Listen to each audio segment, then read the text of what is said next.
I can almost play the guitar in my mouth.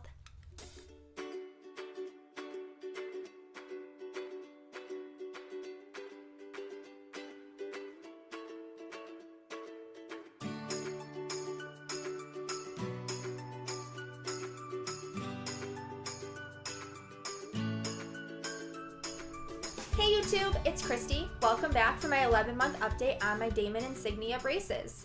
At my last appointment, I had a few different things done. You'll notice I have a new rubber band configuration, triangles in the front on both sides. I got new wires put in, so I'm my 5th wire top and bottom. And the laces that were along the bottom holding those teeth together, that was cut off, and I no longer have laces nor a power chain in my mouth. The wires that were put in, they are copper Niti wires, and they are rectangular, just like my last set of wires. So they'll continue to work on the torque, and the torque is making sure that the teeth are straight up and down, not angled out or angled in towards your mouth.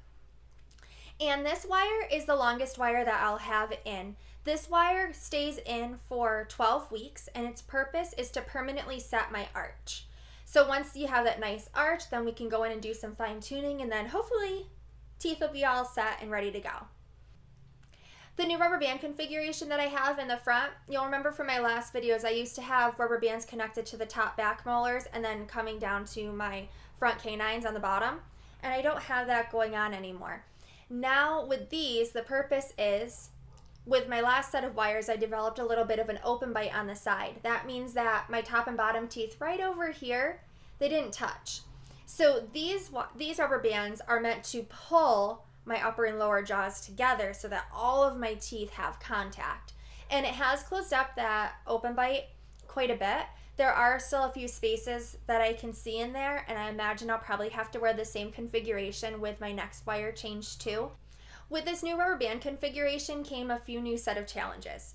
The first challenge was, I noticed that there is no way I can forget to take these out to eat because, frankly, they're in the way of putting food in my mouth. So I always remember to take these out. I have a problem with them whenever I'm drinking through a straw or if I'm trying to blow something up like a balloon or my sleeping pad for going backpacking. I can't get a tight seal around it with my mouth with the rubber bands in. So to blow up my sleeping pad or balloons, I have to take them out. If I'm drinking through the hose on my Camelback, I don't get a very tight seal, so you can hear some slurpy sounds. So on occasion, I'll take them out whenever I go mountain biking or hiking for a little bit because I can't really drink very well with them in. Other than that, they're not too much of a hassle. At the appointment when they put these wires top and bottom in and the new rubber band configuration, I will definitely say that it was the most painful appointment yet. Painful, not like it wasn't painful like the first appointment. The first appointment was more having all the brackets in and all the rubbing, and it just felt really rough. This type of pain at this last appointment with the 5th wire, this was more of a pressure type of a pain, and everything felt super tight. Like it felt like my teeth were in vice grips. And again, it wasn't overbearing, it wasn't too much. It was just like, whoa, that's pretty tight. And as I got up out of the chair, my orthodontist laughed a little and he goes, "Are you feeling the love?" I was like, "Dude, if this is love, I don't think I ever want to feel that." And he chuckled a little bit.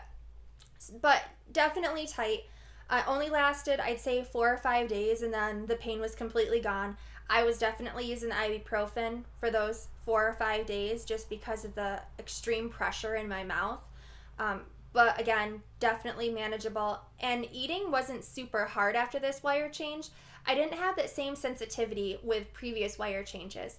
In the past, when I'd get a wire change, my teeth, it would hurt to bite down on something. Like it felt like my tooth was being shoved back up into my gums when I would eat. And this time around, I didn't have that same type of pain. It was just everything felt really tight. So my wish list for my next appointment. I wish, number one, that these gaps in the bottom would go away. I'm a little concerned with how that might happen. I'm starting to wonder if IPR, interproximal reduction, might be on the table for me in order to make those gaps go away. It wasn't part of my treatment plan to begin with, to make all of my teeth fit in my mouth, but I'm almost to the point where if my choices are little tiny gaps or IPR to get rid of the gaps, I'm going to choose the IPR just to shave a little bit in between some teeth to get them to fit nice and tight up against each other.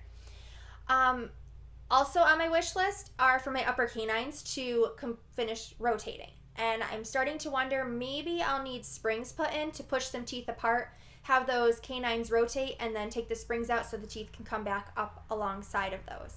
I also want for the torque on my tooth to be finished up on the front tooth because it's still angled in my mouth just a little bit.